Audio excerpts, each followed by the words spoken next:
this type of blitz boot camp event training environment, how does that change an agent, or from your perspective? It puts them under the lights, so to speak. And it's hard to hide under the lights. We had people in there who had some sales experience over the phone, and other people had none. And we saw some people come out of there with $12,000, $13,000, $15,000, $16,000 in annualized premium in 5 days. They never did that in the month before. So when we say, hey, you can do in a week you can do in a week what you've been taking a month to do, is absolutely 100% true.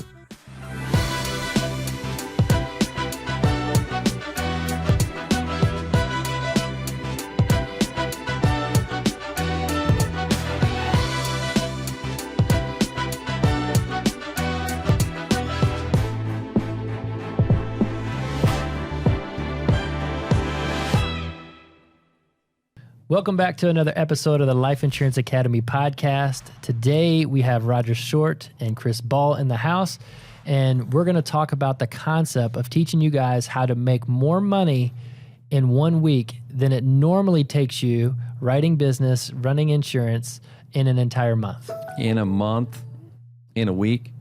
We're just changing the definition of week to 30 days. That's right. Well, not quite. Okay, good. I'll cross that off. But that's one strategy. Yeah, and, That's right. And this is really cool because we've all done this. We've all been a part of this. We've seen it. We know it works. But when you hear this, it's kind of unbelievable. It kind of looks like clickbait. It kind of looks like something that, like, oh, I don't really think it's true. But it all goes into the concept of a team.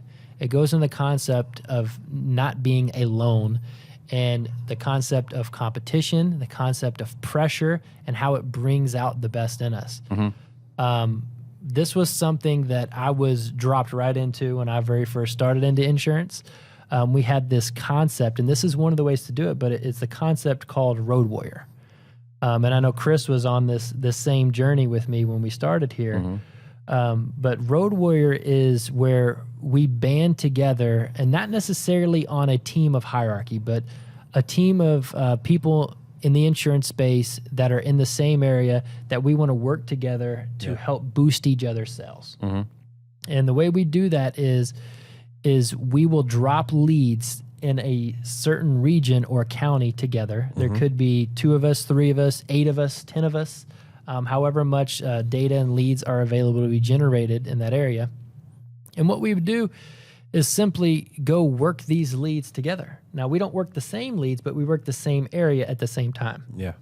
And when we did that, Chris, what are some of the value points that you think that was the most helpful for you? And I'll share some of mine, probably a little bit different. Well, the one thing I didn't like was being referred to as the road daddy. That was a little awkward. The road daddy? That's what you referred to me as. No, you I did, dude. Every time we went out, you would say. I never heard that before, ever. I'm joking. Golly. Is that what you wanted to be called? No. Hey, Road Daddy. No, that's a He little took his awkward. red Sharpie No, I was and like, put it on his listen, arm. Hey, Road it's, Daddy. It's Chris. Hey, It's Daddy, Chris. can you book the hotel rooms for us? No, I would say. Hey, Daddy, what about the reservation this is at gonna go on for Applebee's? 20 minutes. You're the road daddy. And we're getting T-shirts made. Road Daddy? Road Daddy T-shirts. Let us know if you're interested in that. There's gonna be a pop-up I'll give you T-shirt that one. says Road Daddy. I'll You're give gonna be you- wearing a big red Road Daddy T-shirt for the rest of this podcast on YouTube. I'll give Come you on, one Adam. of my value points. Okay, is collaboration. Collaboration. What do you mean? That's a big deal to me. It was nice to be able to connect with everybody after your day. When you were done, we'd go somewhere like Applebee's or Wild Wings or Buffalo Wild Wings. Is that what Buffalo Wild Wings, yeah. That's what the kids are calling it. So we'd end up. Why do you try to sneak that into every episode? I do it for you. So we'd end up there, and then we'd talk about our day and talk about some of the wins, some of the losses, some objections. Some riblets. We pound some riblets, man. Tear some riblets. Yeah. How many people out there go? When do they serve? What is it? Is it late every night at Applebee's? No, it's just No. on the menu. You can get a Don't they riblet. have a special night there? At Monday Applebee's? night's burger night. See, Zach knows Yeah. the menu. And The Tuesday travel night menu. is No. After 9 is half price appetizers. That's right. That's what it was. That's it. That's Yeah. what I was looking Yeah. for. I knew there was something going on at Applebee's at a special Yes. time. Yeah. And then their specials. We had the special menu, down. But yeah, the collaboration of sharing, opportunities, wins. Sometimes you would hear somebody say, "I wouldn't have gotten a sale, a couple of weeks ago. I got today," and you'd hear some of the adjustments that people were making, and it was like this all ships rising together. Is pretty cool. Tell you the thing I loved about that more than anything is when I started, I was brand new. I didn't have a team right away, but being in that environment, it really allowed me to accelerate my growth. Yeah. And yes, I may have only been able to sit with 4 or 5, sometimes 6 families in a day. So I get that experience and that learning curve of what happened good or bad in those 6. But when we would collaborate at night, somebody new like me, I was able to ask as many questions and listen to everybody else's 6 sits. So it was almost like I'm getting 20 or 30 sits in a day that I'm able to learn about and able to take that experience into my next day. And being brand new, that knowledge is valuable to be able to increase and to convert better and to listen better and learn little techniques. When there was a situation that, quite frankly, I haven't faced yet, I would be able to, now, what did you say there? And how did you handle that? What was their reaction? And how did you overcome that? Yeah. Now, Chris, when you started, you didn't start on the road right away. No. You actually were local because you were part-time. Yeah. And so we went out and trained local. We'd Right. go out and we'd stay out for the day and come back at night, right? And I had you training with some other people who were also local, but Yeah. you'd be home every night, pretty much. What did you see as the biggest difference between from when you were doing that till you actually started joining one of these road crews that would go 3 or 4 or 5, 6 counties away and work for the week? They leave out on Monday morning and they don't come home till Thursday. And you're staying at a hotel. I mean, was that even desirable at the time?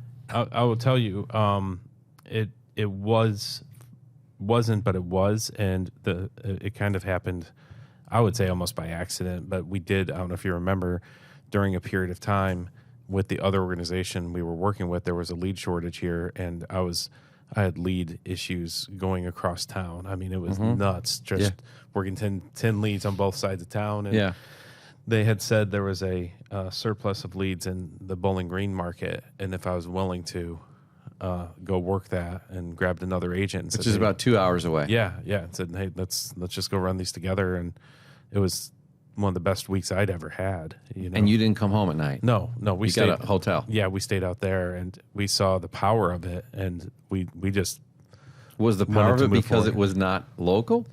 I think part of it. What was the biggest difference? Yeah. Well, okay. First, you're not in your own head all the time. You're outside of your environment. That's what I would say. You're outside of your environment. I can't go home.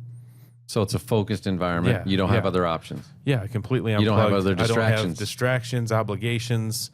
Things that I can make an excuse for that might be a good reason to go home. But I might as well stay out till 8:30 or 9 o'clock. And what am You I got going nothing else to do but work. Yeah, am I going to go home back to the hotel and watch Quincy?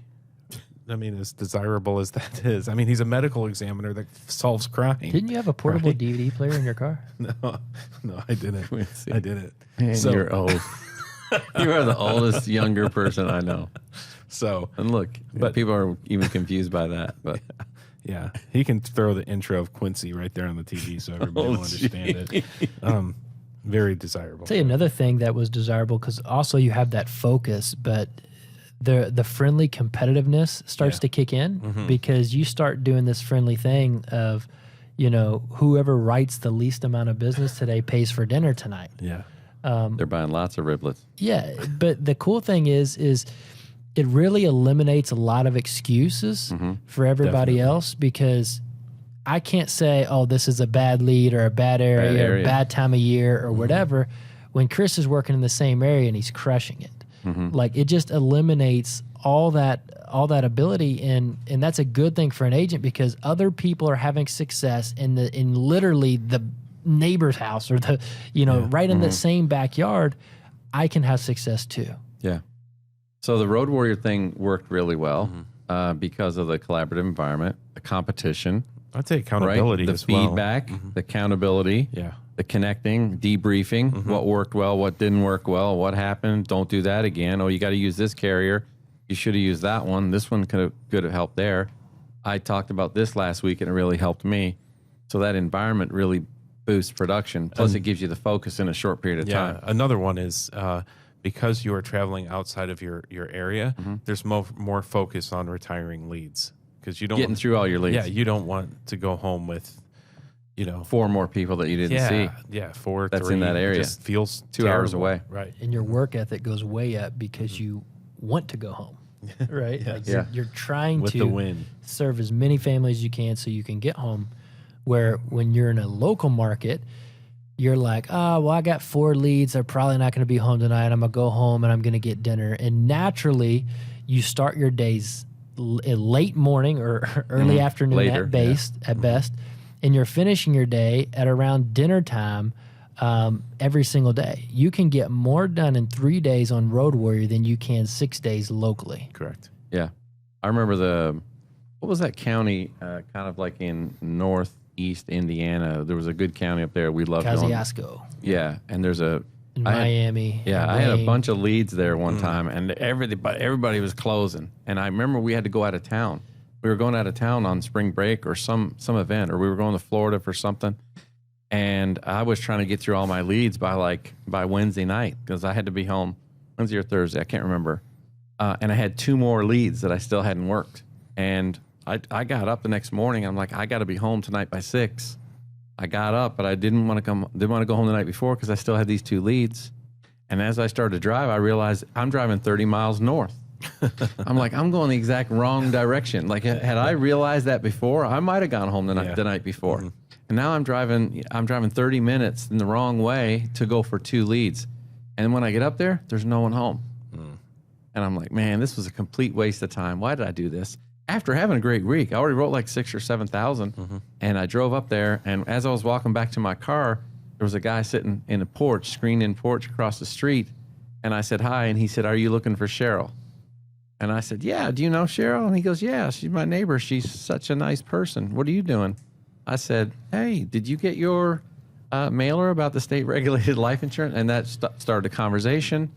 Well, an hour later, I'm writing him an application. And while I'm writing him an application, Cheryl comes home and brings over some fruit to him while I'm there in the screened-in porch with him and drops it in and said, sorry, I'm interrupting. He said, it's okay. He said, I think this young man's here to see you anyway. And that set up me then to see her because now I'm sitting with her neighbor. After I left him, I went over and wrote her an app. Like I wrote 2 more apps, and it was almost another $2,000 in premium, and I was still home by 6. Yeah. Had I been home, had I been in the local market, and had I not been with a group trying to retire all the leads and get home for this event that we had to go out of town for, like that wouldn't have happened. Yeah. It wouldn't have happened. I had more focus there because of that. Yeah. So on the road that happened, what other type of environments have we seen it happen in? Because that's not the only one. Obviously, there's a lot of ways to sell life insurance. Yeah. I would say like a call center or a collaborative calling environment. You experience some of that in call centers. I think they're slightly different. Most of the call centers, they're kind of the more of employees working there. But the reason it's attractive is because people don't really want to be alone, right? They don't want to be alone. But they want everything in one spot and when it's simple. But when you're in a call center, you have synergy again. You have other people that are doing the same thing as you, that are in the same environment, that are having success. Typically, what we're starting to see now is since this wave of COVID and this telesales has taken over to where not really the traditional call center where you're an employee and you're not really an entrepreneur, you're a big-time insurance agent. You're just, I'm just working for this call center and all the commissions going to the call center. Now what we're seeing is these people still thriving in a group environment with synergy and motivation and competition, but more of like a cheerleading atmosphere of everybody wanting to win together. They are getting either an Airbnb or some type of home together to where everybody comes to it to work from home. So or they do these training blitzes. Yeah, it's like a training blitz. So you're not actually working from home doing telesales, but telesales doesn't mean you have to be in your basement at the old desk that you've had for 30 years by yourself and sitting there call with no window. Yeah, or even scheduling dial days on Zoom. I've seen that be effective. I think part of it on the phone is it's helpful to hear somebody doing the same activity that you should be doing. Correct. Yeah, because when you're doing it, you're thinking, I think this is what most people are thinking. There's no way somebody's doing it that hard. Yeah. They're not putting in that much work. Correct. They're just getting lucky, or it's working for them differently than it works for me. But they don't. The people who are winning are grinding, and they're putting in the time nonstop. Well, there's a few tools and things. We talked a little bit about this on a recent podcast when it comes to like tech and things like that. We use a tool called Slack. Slack is a collaborative online application where you can bring people in, bring communities together to talk, and you can create different channels inside of Slack for help life or help Medicare, whatever it is that you're looking for, or underwriting questions. There's a lot of different things. Production posting if you want to. And so even though you might be a remote in your area, if you can even connect with people through a Slack community so that when applications are happening or when questions are happening, you've got that open, like it's a live chat that's going on, right? And on our agency side, we use Slack, it's our number one communication hub. And it's buzzing all day with activity. We know when other people are in there working. If you even have access to that, just that piece, and then include that with a Zoom where you can join in and you can see other people on Zoom dialing as well. And then if you got a question, you raise a hand, someone can come in and help answer a question. Like that creates that same type of collaborative environment.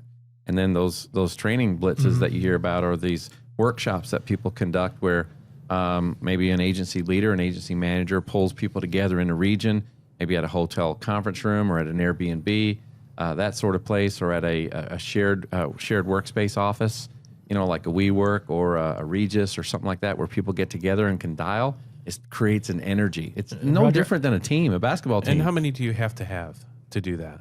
About to 37. create that? How many what? How many agents? How many people do you have to have to you make can create that it work? with 8 to 8. You can create it with 6. You can on the road. You can create it with 3 or 4.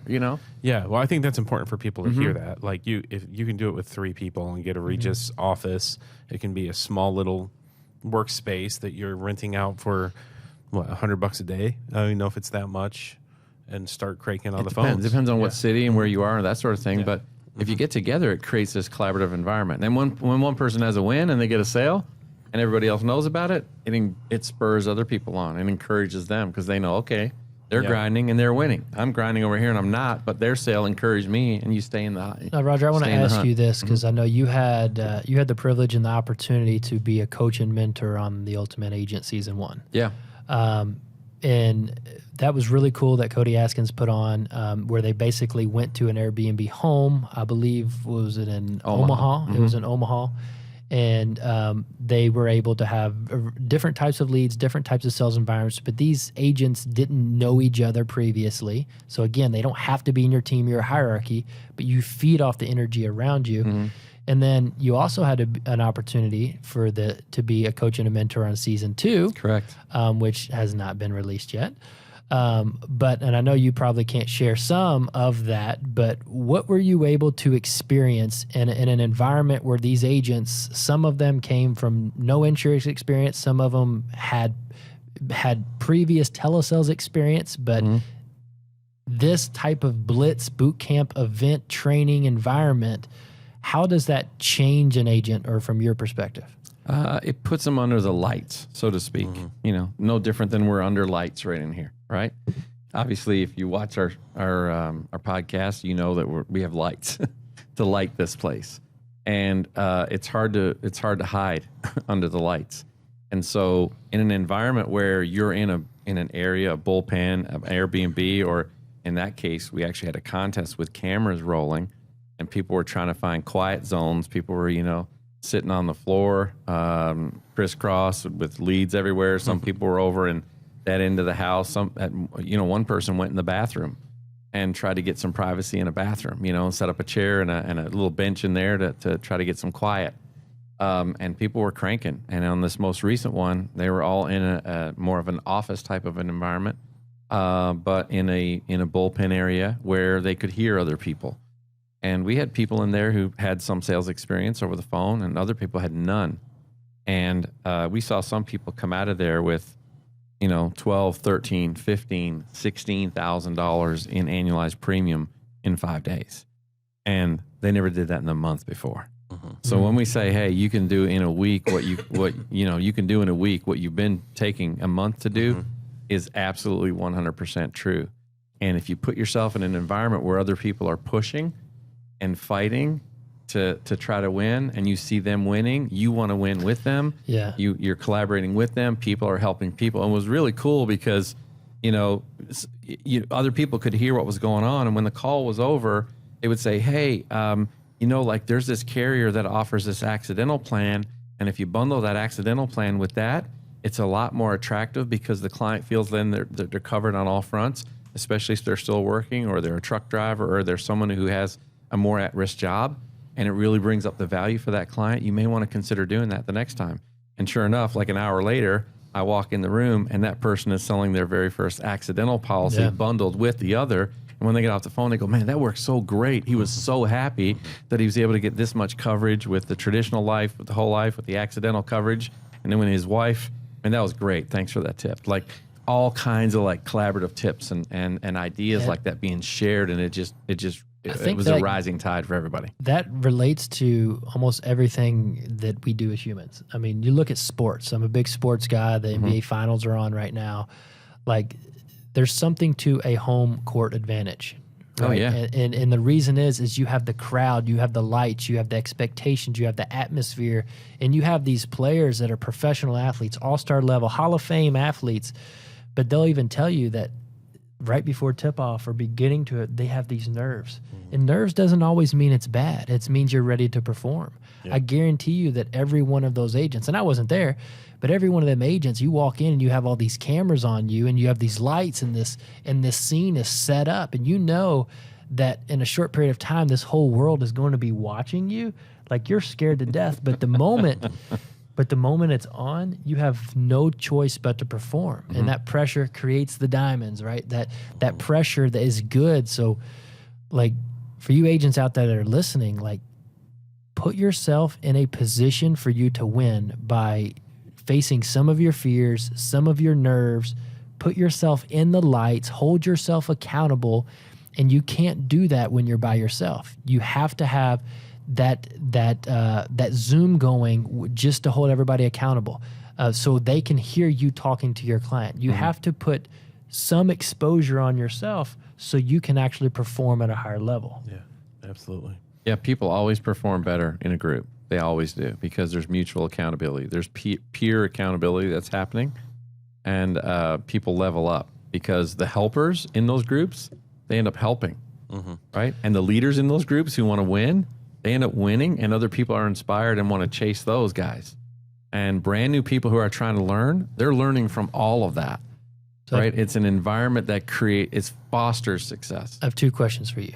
Now, I don't know if I'm sure you've probably watched or seen or kept up with some of the different agents that you've seen in these actual blitz training places.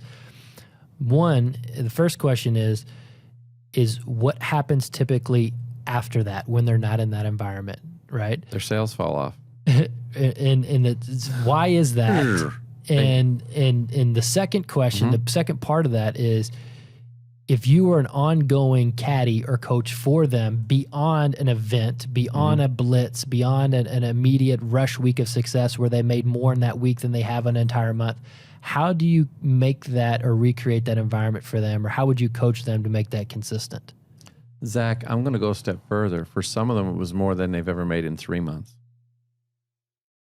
For some of it was more than they've ever made in 3 months. If you think about someone writing $16,000 in premium, I mean, even if you just have a contract at 100%, and let's just say that was the average, and you issue paid 80% of that in a week. Think about that. $12,000 in a week. 12,000. If you do four quarters, that's $48,000. Takes you $12,000 to make that in 3 months, right? Some of these people made that in a week. Like, it's life changing. It's not just like a little change. It's a lot of change.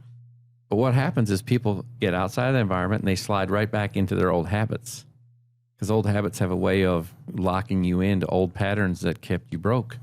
And I would say, we say it a lot, failure happens in isolation and success happens in community. And if you can get in the community with people who are pushing and stay in that environment, you'll win.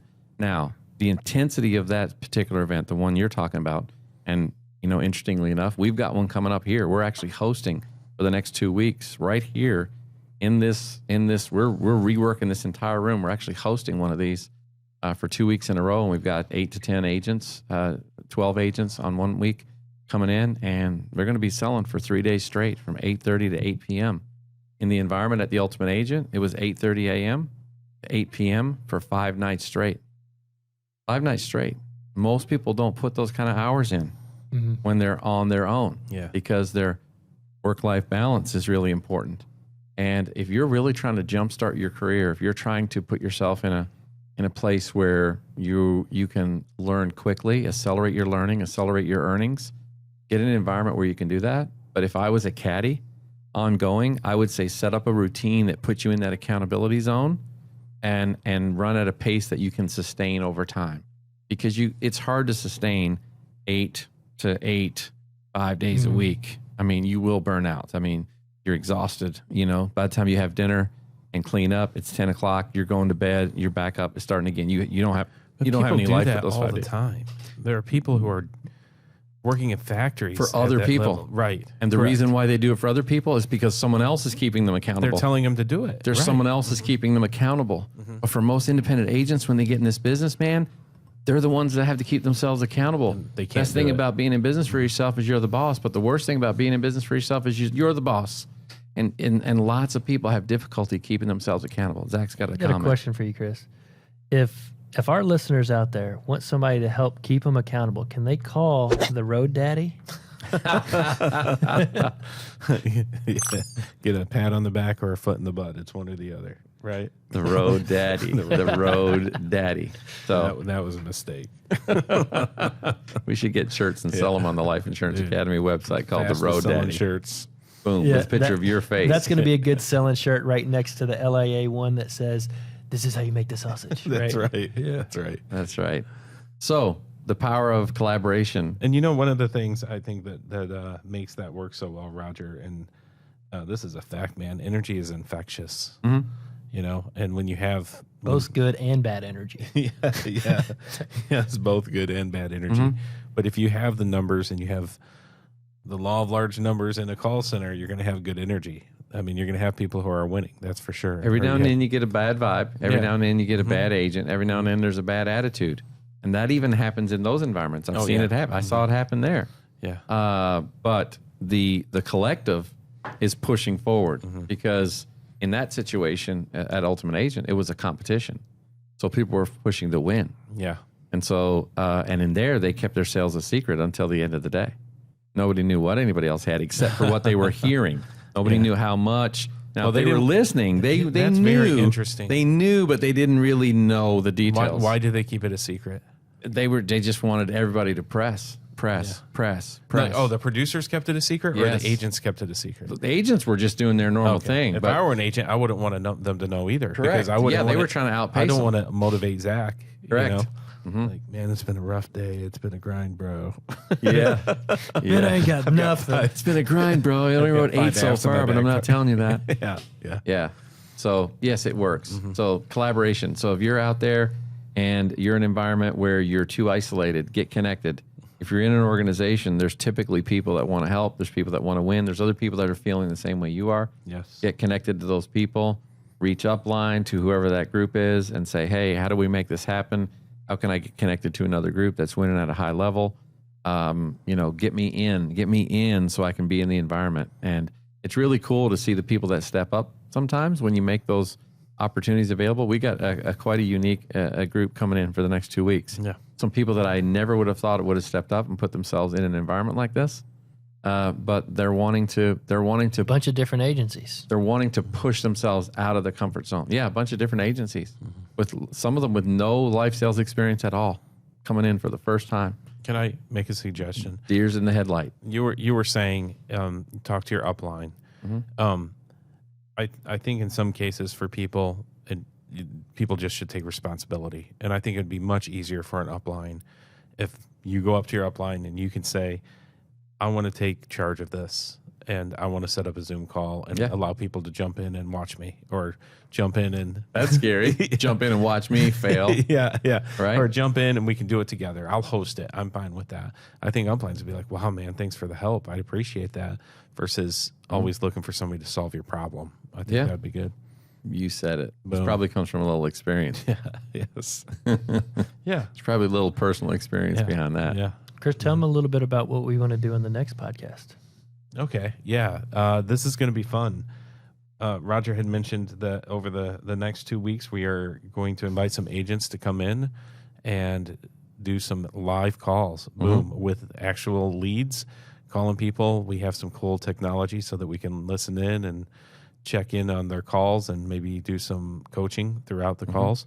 We're going to do this for 3 days from 8:30 a.m. to 8 p.m. And our next podcast, we are going to actually be interviewing agents while they're in the middle of that session. So that's going to be cool. We're going to get pull some them, perspective on that. Yeah, get some perspective, give you guys a chance to hear some of the value points of it on maybe why you should engage at that level, ways that you can. It's going to be pretty awesome. I'm excited about it. Yeah, should be a fun couple of weeks here. Here in studio. Right here in this room. We're bringing them in. Yeah. All right, let's It's going go. to be fun. Thank you, everybody, for joining us on this episode. Hope you found it informative. We'd love to hear your comments. Drop them below. We're here for you. We'll see you on the next episode.